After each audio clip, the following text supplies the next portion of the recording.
இது வந்து சாமிக்கிட்ட வந்து சொல்கிறாங்க, இந்த மாதிரி நான் எல்லா உண்மையும் பஞ்சாயத்தில் சொல்ல போகிறேன்னு சொல்லிட்டு. அப்போ சிவா வந்து இந்த உண்மை எதுவுமே நீ சொல்லக்கூடாது அப்படின்னு சொல்லிட்டு சொல்கிறாரு. எதுக்காக அப்படின்னோடனே, இந்த மாதிரி வந்து உன்னோட அம்மா அப்பாவும் அதே மாதிரி என்னோட பெரியம்மாவும் இதுக்கப்புறம் இந்த உலகத்தில் உயிரோடு இருக்க மாட்டேன்னு சொல்லிட்டு பேசிக்கினாங்க.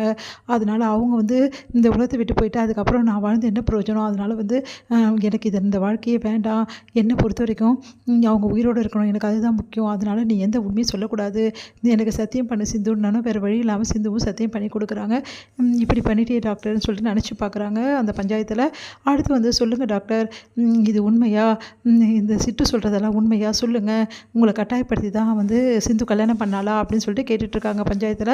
உடனே வந்து சிட்டு சொன்னதெல்லாம் போய் இதில் எந்த உண்மையும் கிடையாது, சிந்து என்ன கல்யாணம் பண்ணிது, என்னை கட்டாயப்படுத்தி கல்யாணம் பண்ணிக்கல, நான் தான் அவளை கட்டாயப்படுத்தி கல்யாணம் பண்ணிக்கிட்டேன், இதுதான் உண்மை, நான் தான் அவளுக்கு வந்து இந்த மாதிரி மெசேஜ் அனுப்பிச்சேன், சிட்டு அனுப்பலை, சிட்டு போய் சொல்கிறா அப்படின்னு சொல்லி சொன்னோன்னே எல்லாருமே அதிர்ச்சி அடைகிறாங்க.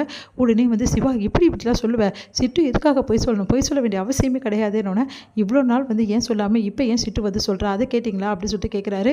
ஒன்று வந்து ஆமாம், இவ்வளோ நாள் சொல்லாமல் ஏமா இப்போ வந்து சொல்கிற அப்படின்னு சொல்லிட்டு கேட்குறாங்க பஞ்சாயத்தில்.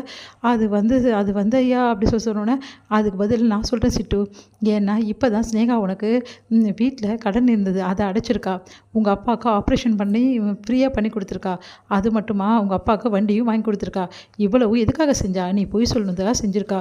ஐயோ இல்லை நான் உண்மை சொல்கிறதுக்காக தான் நான் சொன்னேன், வந்து அவள் உண்மை சொல்கிறதுக்காக தான் நான் செஞ்சேன் அப்படின்னோடனே, உடனே வந்து எதுக்காக இப்படிலாம் செய்யணும், உண்மை சொல்கிறதுக்கு யாரும் செய்ய வேண்டிய எதுவும் அவசியம் கிடையாது, வேணும் தான் சிட்டுவை இங்கே வந்து இந்த மாதிரி பேச வச்சுருக்கா ஸ்னேகா என்னை கல்யாணம் பண்ணிக்கிறதுக்கு ஆசைப்பட்றா, அவளுக்கு நான் ஒரு கட்டத்தில் கல்யாணம் பண்ணிக்க நினச்சேன், ஆனால் வந்து அது தப்புன்னு நான் உணர்ந்துட்டேன், இப்போ என் மனசில் ஸ்னேகா கிடையாது, அதனால தான் அவள் அப்படி பண்ணிகிட்ருக்கா அப்படின்னு அதிர்ச்சி அடைகிறாங்க ஸ்னேகா.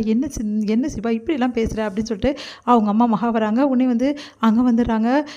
நம்ம வந்து அன்னபூர்ணி அதுதான் சிவாவே சொல்லிட்டான்ல, அப்புறம் என்ன, எதுக்காக தேவையில்லாமல் இங்கே எல்லாரையும் கூப்பிட்டு இப்படி பண்ணுறீங்க, இந்த ஸ்னேகாவுக்கு எப்படியாவது சிந்துவை பழி வாங்கணும், சிந்துவையும் சிவாவையும் ஒன்றா வாழ விடக்கூடாது, அதனால தான் இப்படிலாம் பண்ணிகிட்ருக்கா, இது தாங்க காரணம் அப்படின்னு சொல்லிட்டு பஞ்சாயத்தில் சொல்கிறாங்க அன்னபூர்ணி. அதை கேட்டு பஞ்சாயத்து ஆளுங்களே, ஏமா இப்படி பண்ணுற, குடும்பத்தை வாழ வைக்கணும்னு நினைமா, ஏமா அவங்கள பிரிக்கணும்னு நினைக்கிற, உனக்குன்னு ஒரு வாழ்க்கையை ஏற்படுத்திக்கோ, இங்கே பாருங்கய்யா உங்கள் பொண்ணை கூட்டிகிட்டு இங்கேருந்து போங்க, இந்த வழக்கை நாங்கள் ரத்து பண்ணுறோம் அப்படின்னு பஞ்சாயத்தில் சொல்கிறாங்க. இதெல்லாம் கேட்டு ஸ்னேகா செம்மையாக டென்ஷன் ஆகிறாங்க. உன்னை ஸ்னேகா வந்து சிவாக்கிட்டையும் வந்து சிந்துக்கிட்டேயும் வராங்க.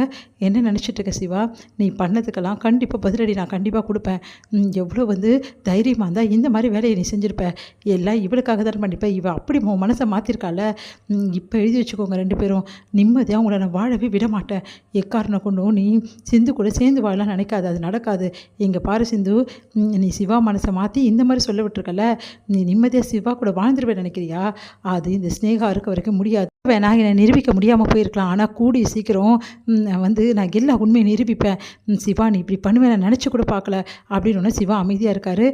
இப்படி பண்ணிட்டே சிவா, எல்லாத்துக்கும் காரணம் எனக்கு என்னன்னு தெரியும், உங்கள் பெரியம்மாக்காகவும் இந்த சிந்துக்காக தான் இப்படிலாம் பண்ணேன், இதுக்கெல்லாம் கண்டிப்பாக அனுபவிப்பேன், என்னை அசிங்கப்படுத்தி விட்டுட்டல, இதுக்கெல்லாம் சேர்த்து வச்சு நான் பழி வாங்குவேன் அப்படி சொல்லிட்டு போகிறாங்க.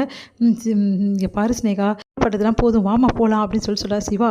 உங்ககிட்ட இந்த இப்படி நான் எதிர்பார்க்கல, இப்படி பண்ணிட்டியே சிவா அப்படின்னு சொல்லிட்டு அவங்க அப்பாவும் திட்டிட்டு போகிறாரு. இங்கே சிவா அமைதியாக இருக்கார். நல்ல காலம்ப்பா, நீ உண்மையை சொல்லிட்ட, இல்லைன்னா என்ன ஆயிருக்கும், இந்நேரம் சிந்துவை பற்றி எல்லாம் தப்பாக பேசியிருப்பாங்க, அதுக்கப்புறம் உங்கள் மாமாவும் மாமியும் உயிரோடவே இருந்திருக்க மாட்டாங்க, அது மட்டும் கிடையாது, நான் வந்து என் பிள்ளையை சந்தேகப்பட்டேனே, என்னால் இருந்திருக்க முடியாது அப்படின்னு சொல்லிட்டு பேசிகிட்டு இருக்காங்க அன்னபூர்ணி. எல்லாருமே இங்கே மகா செமையாக டென்ஷன் ஆகிறாங்க. உடனே எல்லோரும் வீட்டுக்கு வந்தோன்னே சிவா ரூமுக்கு போகிறாங்க. எதுக்காக இப்படிலாம் பண்ணேன், என்ன காரணத்துக்காக இப்படிலாம் பண்ணேன் அப்படின்னு சொல்லிட்டு கேட்குறாங்க. என்னை பொறுத்த வரைக்கும் பெரியம்மா பண்ணி வச்ச கல்யாணம் உண்மைன்னு நான் நிரூபிக்கிறதுக்காக தான் இப்படி பண்ணேன், தேவையில்லாமல் உன் தலையில் நீ மண்ணை வாரி கொட்டிக்கிட்டேடா, இப்போ என்ன ஸ்னேகாவை நான் கல்யாணம் பண்ணி தான் உங்களுக்கு சந்தோஷம் அப்படி தானே, பின்னடா ஸ்னேகாவை தானே நான் விரும்பினேன், அப்போ விரும்பினேன், ஆனால் இப்போ விரும்பலை, என் மனசில் இப்போ துளி கூட ஸ்னேகா கிடையாது, அப்புறம் எப்படி நான் அவளை கல்யாணம் பண்ணிக்க முடியும், அதனால் என் பெரியம்மா அமைச்சு கொடுத்த வாழ்க்கையை நான் வாழ்ந்துக்கிறேன், என்னை விடுங்க அப்படி சொல்லிட்டு போகிறாங்க. அதை கேட்டுட்டு பயங்கரமாக வந்து அதிர்ச்சி அடைகிறாங்க மகாவும் வந்து அவங்க தம்பியும். அடுத்து வந்து இங்கே சிந்து வராங்க. சிந்து வந்து டாக்டரே அப்படின்றாங்க. என்ன சிந்து அப்படின்னு, தேங்க்ஸ் டாக்டர்னு சொல்லிட்டு கையெடுத்து கும்பிட்றாங்க அழுதபடி.